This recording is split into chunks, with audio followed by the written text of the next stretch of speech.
Shalom Adonai, graça e paz, boa noite. 12º dia.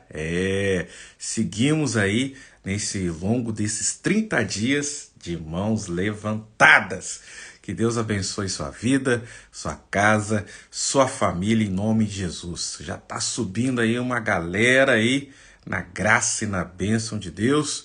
Pedindo aí para que vocês possam aí já curtir o nosso canal, acionar o sininho, porque sempre que a gente faz uma live ou faz o upload de algum vídeo, você já vai estar recebendo, tá ok? E compartilha aí esse link com pelo menos umas 10 pessoas. Vai mandando para pelo menos umas 10 pessoas, que nós seguimos firmes e fortes nesse propósito aqui de mãos levantadas. Eu tenho um texto e uma devocional que eu quero compartilhar com você hoje, que eu acredito que vai abençoar muito a sua vida, vai abençoar muito a sua casa, vai abençoar muito a sua família também, com esse entendimento que a gente está aqui. Então compartilhe, vá mandando aí para pelo menos umas 10 pessoas que precisam ouvir uma palavra, um direcionamento, para estarem junto conosco aqui nesse nosso tempo de devocional diário,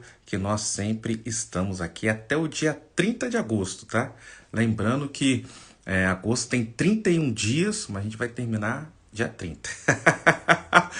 Espero que Deus possa continuar fazendo grandes coisas na sua vida. Espero que esses tempos tenham abençoado você, né? Tenho ouvido alguns testemunhos que têm sido muito enriquecedores daquilo que Deus tem feito.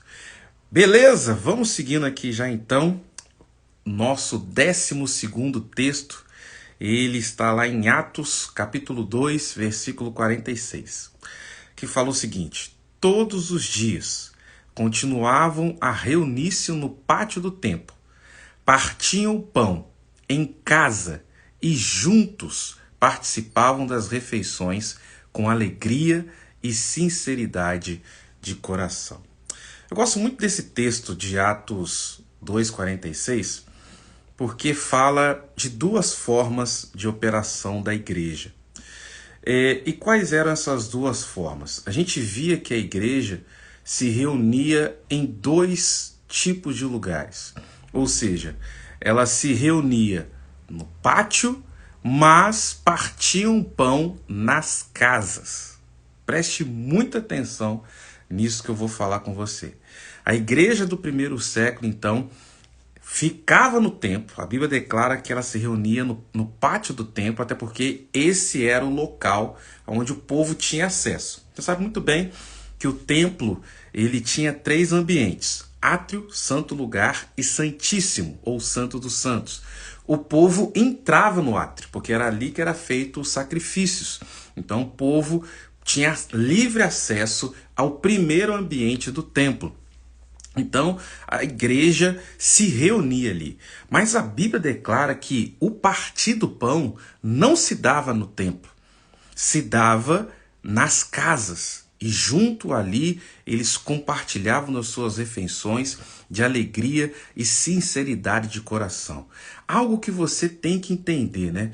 Que Deus elegeu os lares para a igreja nascer. E hoje continua escolhendo sua casa para que ele possa fluir e se manifestar. Os templos são necessários? Sim. Os templos é o lugar onde é gerado sede. Eu sempre falo que os templos, né, é o lugar do sal. É onde a gente junta o sal, tempera ali, você come, você fica com sede, né? Então ali é o lugar da sede, mas o lugar de nós sermos ali saciados, onde há um derramar de Deus, eu vejo sempre que é nos lares, nas casas, de uma forma muito intensa. A gente tem que compreender muito bem sobre isso, de que não somente hoje, século 21, mas já no primeiro século, Deus escolheu os lares para se manifestar. E o primeiro grupo social aonde é revelado ali é a família. A gente tem que compreender muito bem sobre isso, de que a família desempenha um papel muito importante dentro do reino de Deus. Porque o partir do pão não se dava no templo. O partir do pão não se dava em estruturas, né, religiosas de alvenaria, mas o partir do pão se dava nos lares. Lembre-se que a igreja do primeiro século era uma igreja perseguida, era uma igreja que não podia se reunir em lugares públicos, até porque eles eram proibidos, né, por lei de estarem se reunindo. Tanto a lei dos judeus quanto a lei romana que imperava na época não permitia aí o surgimento dos cristãos. Isso só veio mudar depois no 4º século da nossa era cristã. Então é importante a gente entender de que a igreja de fato cresce nos lares. A igreja de fato cresce nas casas. Olha a importância que tem de nós nos reunirmos nas casas como famílias. O avivamento que Deus tem prometido para esses últimos dias é um avivamento que é um avivamento familiar. A gente nunca para pensar, né? Quando a gente olha ali em Joel, depois a gente vê em Atos 2, a gente vê ali a questão de que o Espírito se derramaria sobre jovens e velhos, né? Os jovens sonhariam e os velhos teriam visões. Quando você vê ali jovens e velhos reunidos, o que é isso? É um grupamento familiar. Atos também fala que estavam ali 120 no mesmo lugar. Quem eram esses 120 que estavam se reunindo no mesmo lugar? Homens e mulheres perseguidos, porque criam no Evangelho, porque criam em Jesus Cristo. Homens e mulheres que estavam sendo perseguidos por causa da sua fé, se reuniram no mesmo lugar. E ali nesse mesmo lugar de reunião, o Espírito Santo veio e foi derramado ali sobre aquele ambiente, sobre aquele lugar. Então, a gente tem que compreender muito bem sobre isso, de que Deus ele chama as casas, Deus chama as famílias que se reúnem nos lares para que o Espírito dele possa ser derramado, possa ser manifestado e possa fluir da família para toda a sociedade. É por isso que a gente tem visto um ataque muito ferrenho, um ataque muito forte à família e à identidade familiar. Homem sendo cada vez mais feminilizado, mulheres sendo cada vez mais masculinizadas, crianças, adolescentes perdidos na sua identidade, não sabendo. Hoje é proibido até em alguns países você determinar o sexo da criança quando ela nasce. Ela nasce com uma genitária, né, seja ali masculina ou feminina, mas você não pode colocar ali a questão do sexo da criança. Em alguns países, aqui no Brasil, já estão tramitando algumas leis com relação a isso. Por quê? Quanto mais perdido você estiver na sua identidade, pior vai ser para que você possa se encontrar em Deus. Porque se você não sabe quem você é, você não sabe para onde você vai. E não tem certeza de onde você veio. É isso que a gente tem que compreender. Então, por isso Deus chama as famílias. Por isso Deus ele começa um projeto tão extraordinário nas casas. Eu quero ler de novo esse texto aqui de Atos 2, mas que a gente possa ver algumas outras coisas um pouquinho mais acima.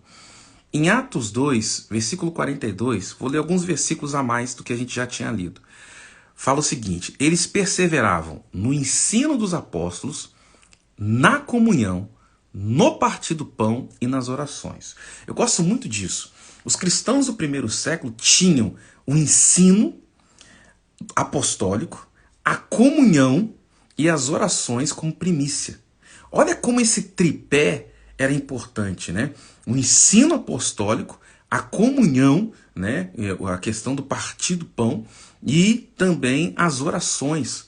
Olha como isso era uma base, o sustentáculo, bem na verdade era um tripé, né? Então era um sustentáculo que fazia com que a igreja pudesse crescer em cima disso. E depois, 43 fala o seguinte: e na alma de cada pessoa havia pleno temor. Temor não é medo. Já falei sobre isso aqui em outras lives.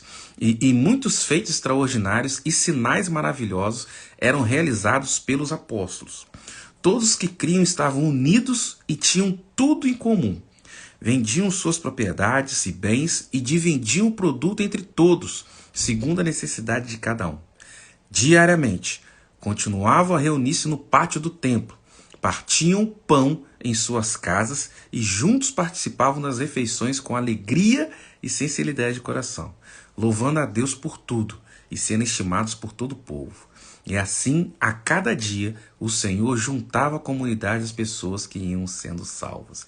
Eu amo demais esse texto, porque tem alguns princípios muito legais aqui, mas eu não quero aqui em meia hora pregar para vocês, eu quero apenas dar esse devocional de como é importante a gente se reunir em casas, em família. Quando a gente pensa em casa, você tem que pensar que é ali a questão do pai, da mãe, dos filhos e os vizinhos mais próximos. É isso que você tem que compreender, de que quando a palavra de Deus fala aqui de reunir nas casas, a gente tem uma concepção de que aquilo fica apenas no núcleo familiar. Não, não, não, não. Não fica perto, só dentro do núcleo familiar. O núcleo familiar é o primeiro a ser atingido, mas depois passa para os vizinhos. Isso é muito legal. É por isso que você vê um crescimento muito grande do cristianismo no primeiro século, e agora a gente tem visto no século XXI essa retomada. Por quê? Quem eram os primeiros convertidos? Judeus. Tenha isso na sua cabeça. Os primeiros convertidos ao cristianismo eram judeus, não gentios. Mas quem eram esses judeus? Comerciantes, pescadores, funcionários do Império Romano, alguns deles que eram contrários ao Império Romano. Então, se você for pegar a classe dos primeiros convertidos judeus, eram pessoas que dentro daquela região ali da Galileia, Judéia, Decápolis, eles estavam inseridos dentro da sociedade. Então pense você, por exemplo, um Mateus, também conhecido como Levi. Ele era publicano, cobrador de impostos. No mínimo ele tinha uma guarnição de soldados romanos que o acompanhavam. Então, quando Mateus se converteu, ou Levi, dependendo do evangelista que você lê, é claro que a conversão de Mateus impactou os soldados romanos que o acompanhavam. Pedro, quando se converte, Pedro, apesar de não ser um grande erudito, muito pelo contrário, até os dias de hoje, os tradutores da Bíblia têm uma dificuldade muito grande na tradução das cartas de Pedro, porque o grego dele era péssimo, né? Mas a gente viu o seguinte, Pedro, ele tinha uma influência com os pescadores dali da sua região. A gente vai ver Simão, o Zelote. Quem eram os Zelotes? Um grupo de pessoas que eram contrários ao Império Romano. A conversão desse homem faz com que aquele grupo específico da sociedade judaica também se volte para o Cristo. Olha como isso é importante. Como um único indivíduo pode, às vezes, influenciar uma dezena de indivíduos pelo simples ato de influenciar aqueles que estão à sua esquerda ou à sua direita, que são seus vizinhos, à sua frente, atrás. Porque o núcleo familiar é o primeiro a se converter. O núcleo familiar é o primeiro que recebe o impacto, mas não fica somente no núcleo familiar. A gente vai ver, por exemplo, a conversão do apóstolo Paulo. Quando Paulo se converte, Paulo era um rabino. Entenda isso. Paulo ele ganhava salário também como rabi, além de ser fabricador de tendas, que era uma outra profissão que ele tinha, que era a profissão do seu pai. Mas ele era rabino. Não pense você que um cara chega assim pro Sinédrio e fala, me dá cartas para eu poder matar cristão, e todo mundo vai, toma aqui a carta. Não, ele tinha uma autoridade dentro do Sinédrio, ele não era parte do Sinédrio.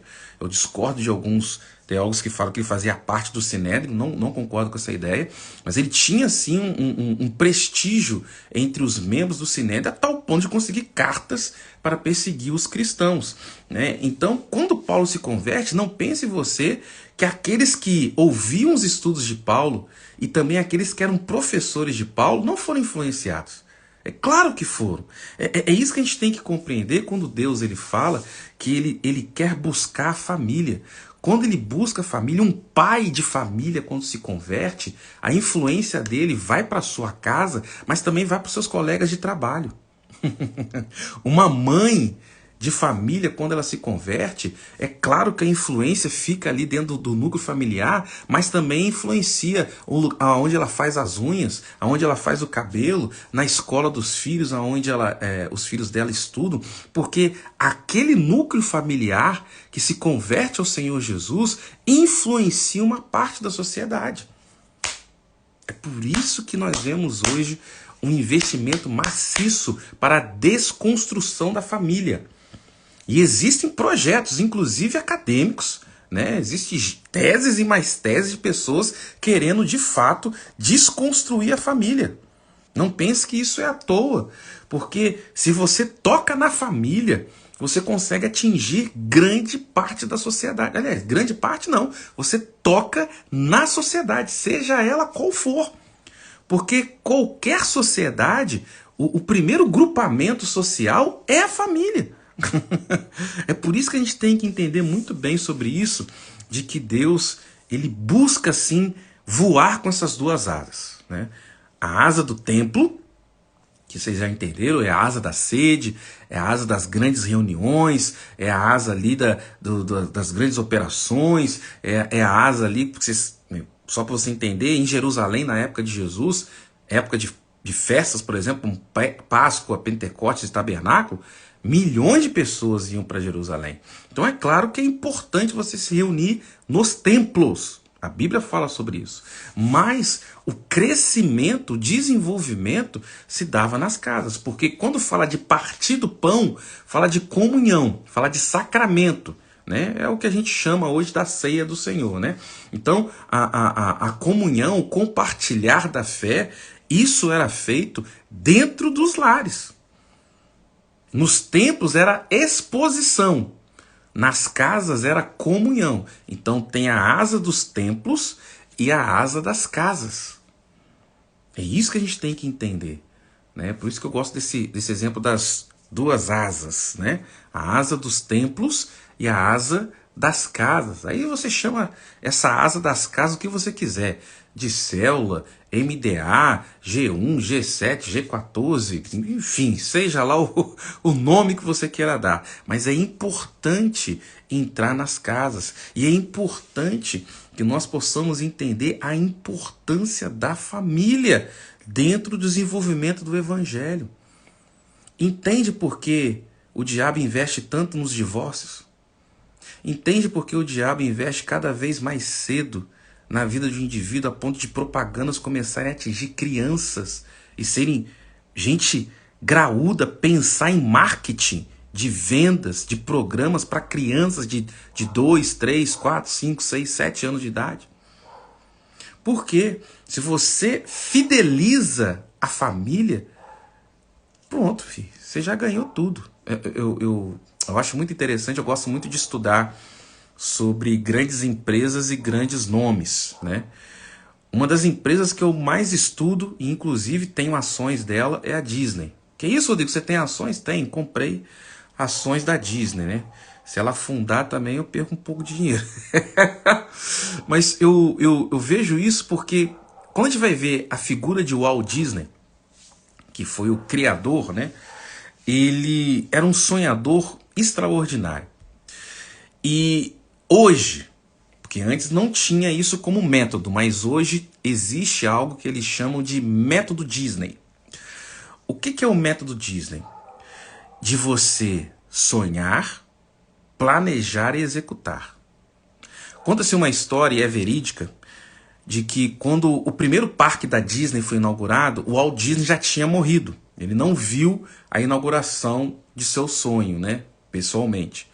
E aí foram falar para a mulher dele, né, que estava viva na época, assim, poxa, é uma pena, né, que o seu Walt Disney, ele morreu e não pôde ver a inauguração aqui desse parque. Falei assim, quem disse para você que ele não viu?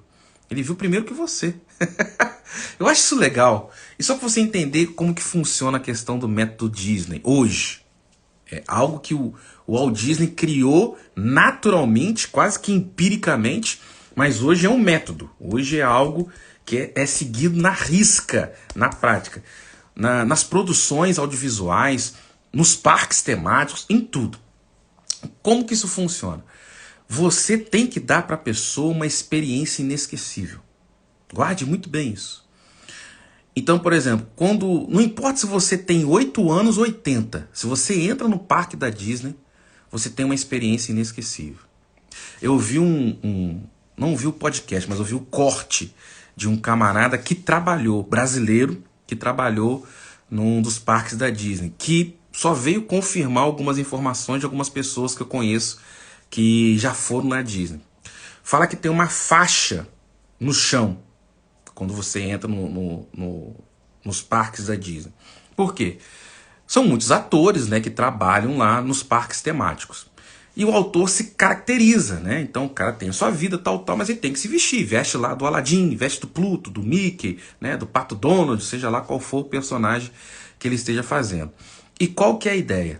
De que quando ele passa daquela faixa, já não é mais ele. Quando ele passa daquela faixa, ele assume a identidade daquele personagem e só pode sair daquele personagem quando ele atravessa aquela faixa de novo. Se você for ver as produções da Disney, elas têm um apelo muito interessante a essa questão de imagens de infância. Principalmente agora, você vai ver que a Disney está investindo muito em live actions. O que são live actions? Né? Eles pegam desenhos antigos, que já tem ali uma marca em uma geração, que geralmente é a geração de 70 até década de 90, porque muitos que estão sendo pais e avós agora eram filhos dos anos 80 e dos anos 90. Então o que eles estão fazendo? Eles estão pegando essa imagem que já está lá encrunhada. Vou pegar dois exemplos. Pinóquio e o Rei Leão. Pinóquio, se eu não me engano, é da década de 70. Aí você vê que eles fizeram agora, a gente está em 2023, 2021, remake. Mudaram a fada madrinha, que é fado agora, enfim, vou entrar nisso agora não, né? Colocaram toda uma perspectiva, por quê? Para tentar desmistificar aquilo e construir algo novo. Aí você pega o Rei Leão. Rei Leão, se eu não me engano, é dos anos 90. Se eu não me engano, 93, 94, alguma coisa assim, anos 90. E fizeram um live action agora, né, 2020, 2019, alguma coisa assim, para tentar também pegar aquela parte daquele grupo de pessoas que já tinham assistido, que eram os pais, os avós, para passarem agora para os filhos e netos dessa nova geração. Isso não é por acaso, gente. Tem um exemplo que eu acho muito interessante, é legal falar sobre isso, dessa desconstrução da família e por que isso é um projeto, que fala do Ronald McDonald. Quem é da geração Nutella não vai lembrar disso não. Mas quem é da geração, né, chamada geração X, né, ou Generation X, né, que era a geração Pepsi ou geração Coca-Cola, que é a minha, geração dos anos 80, finalzinho ali dos anos 70, você vai se lembrar que quando o McDonald's ele tinha sua propaganda, existia o Ronald McDonald, tinha um outro personagemzinho lá que era tipo uma passarinha, que eu não lembro o nome, tinha um outro palhacinho, tinha um gelecão roxo, e tinha mais um outro carinha que vestia como se fosse um ladrãozinho, que ele era o cara que atrapalhava a turma do Ronald McDonald. Enfim, era um grupo de mais ou menos uns 5 personagens. Olha que interessante. Então, década de 80, 90, o Ronald não estava sozinho. Quem é filho dos anos 80 aí vai se lembrar disso. No final dos anos 90, eles foram tirando um, tirando outro, tirando outro, tirando outro, até que hoje só sobrou o Ronald McDonald. Tá sozinho. Olha que ideia interessante. Eles começam com um grupo de personagens e hoje focam em um único personagem. O Ronald nem família, começou com família e hoje não tem mais. É interessante, eu poderia ficar falando aqui de outros exemplos da sociedade moderna, de coisas que estão sendo desconstruídas, né? Vou falar só de mais um. Né? Hoje eu tô meio geek. Tô meio geek. Né? Nerd não, mas geek sim. Você vai lembrar, por exemplo, de Star Wars. É muito legal quando você lembra de Star Wars.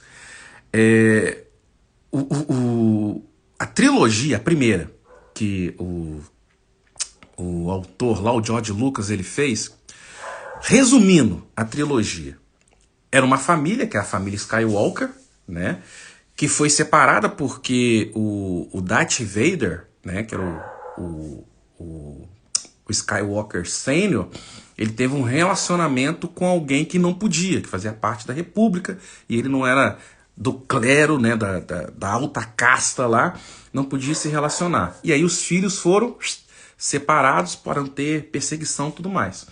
O cara se revolta, vai pro outro lado da força. E os filhos seguem a sua vida. Depois o filho vai para o lado positivo da força, né? E só vem descobrir que ele estava lutando com seu próprio pai décadas depois. Se você for ver bem, você vai ver que a Star Wars fala de questões da época, né? A questão de capitalismo, socialismo, mas principalmente como é uma família desconstruída. Você nunca parou para pensar nisso, né? Que era um pai que começou a lutar contra seus próprios filhos. E se você for ver depois, a gente chama da segunda geração Star Wars, que é a segunda trilogia, né? Você vai ver que agora são os netos. Porque o Skywalker pai, né, já tinha morrido, agora tá o Luke Skywalker, né? E os seus netos, né? A Leia, né, que agora teve filhos ali também, e esse vai seguindo o caminho do avô, e os outros que estão tentando trabalhar. É a desconstrução também de uma família. Star Wars tem muito mais coisa que fala, mas principalmente da família Skywalker. E como que essa família Skywalker, né, ela dá uma linha ali para essa saga Star Wars. Hoje ela cresceu, hoje ela trabalha com muito mais coisa, mas começa muito com essa linha da família Skywalker. Então, olha que coisa interessante, a gente tem que pensar como que hoje, né, isso é desconstruído, né? A gente tem a figura do Luke, que tenta uma redenção para o pai dele. Óbvio que depois não consegue, o pai dele morre, né, que é o Darth Vader, né, que a gente sabe que era o Anakin Skywalker, que a gente só vai descobrir isso depois. Mas você vai ver que o papel é invertido agora com a Rey, né, e o Kylo Ren agora sendo protagonistas e tentando, né, fazer uma desconstrução colocando o protagonismo feminino à frente do masculino. Tem muita coisa que tem acontecido hoje, tem muita coisa que essa sociedade tem pervertido. Por quê? Se você quebra o núcleo familiar, acabou. Acabou. Eu acho muito interessante. Vou falar mais um exemplo. Eu não queria ficar tanto exemplo, não, mas hoje eu tô geek. Hoje eu tô geek. Não sei porquê, hoje eu tô geek. Tô muito pra ficção científica. Eu me lembro que um personagem que fez e ainda faz muito sucesso nos quadrinhos é o Homem-Aranha. Quem é o Homem-Aranha? Peter Parker. Quem é Peter Parker? Ele veio também de uma desconstrução, porque Peter não é criado pelos seus pais. Ele é criado pelos seus tio-avós. Porque ele não é criado nem pelos seus avós, né? Porque o Ben e a May Parker não são avós dele, são tios. São tios, porque bem na verdade, tios-avós, porque é tio da mãe dele, né? Do pai do Peter Parker. E aí você vai ver depois que a figura paterna dele, que é o tio-avô, morre por uma omissão dele e tem toda uma construção. Década de 70, o personagem foi criado na década de 60, mas na década de 70 ele já cresce, né? Começa a ter um interesse amoroso. Depois, nos anos 90, ele se casa com Mary Jane, né? Porque ele perde ali o seu primeiro interesse amoroso, que foi a Gwen Stacy, de uma forma trágica, tal. Depois ele se casa com a Mary Jane Parker, e depois você vai ver que é uma coisa muito interessante. Esse amor do Peter com a Mary Jane meio que consome toda a vida do Homem-Aranha, consome mesmo, é o núcleo central das histórias dele.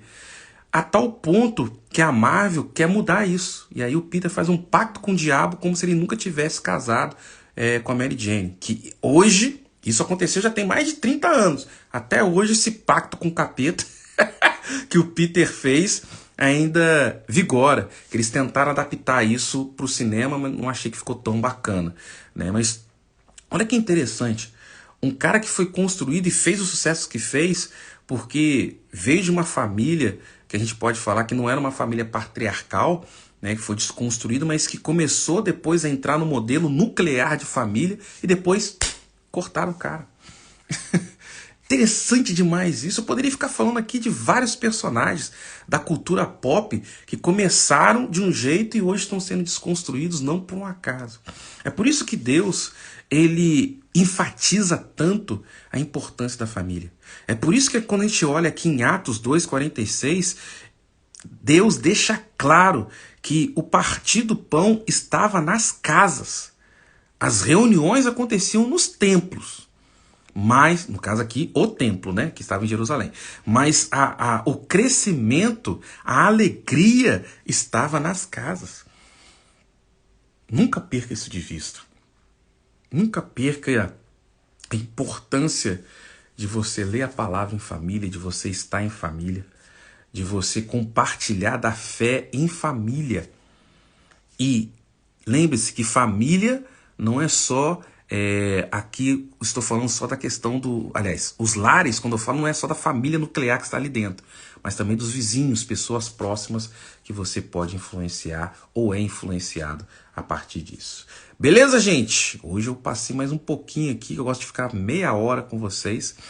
Passei um pouquinho. Hoje esse estudo me empolgou. Gosto demais de falar sobre família, sobre oração. Isso daí são temas que mexem muito comigo. Se você... Hoje eu não vou orar direto. Não vou nem pedir para vocês colocarem aqui pedidos de oração, não. Senão eu vou ficar aqui até meia-noite.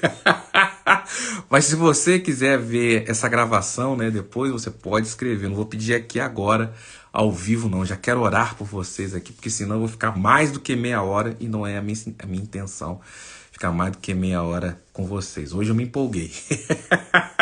Hoje eu me empolguei bem aqui nesse nosso devocional. Mas se você também, né, a gente sempre faz o upload desse vídeo em outras redes sociais, escreva aí seu pedido aí, que vale a pena, a gente quer orar por você. Mas eu quero orar hoje pela família, quero orar por vocês pela família. Daqui a pouquinho a gente vai entrar numa nova fase desses 30 dias, a gente vai começar a falar, porque essa primeira fase a gente falou muito sobre família, relacionamento. Depois eu quero falar muito mais com vocês sobre a questão de ministério. É importante a gente falar sobre isso, né? Mas não agora. Cada fase vai ter um período desses 30 dias. Deixa eu orar por vocês, para que a graça do Eterno esteja sobre a vida de vocês. Pai, em nome de Jesus, toma cada vida. Eu levanto minhas mãos aqui, meu Pai, como nós temos colocado durante esses 30 dias. Serão 30 dias de mãos levantadas. Eu oro por cada família aqui, meu Pai. Restauração de casamentos. Eu oro, meu Pai, pela restauração de relacionamentos. Pais que não falam com os filhos, filhos que não falam com os pais, cônjuges que não falam uns com os outros.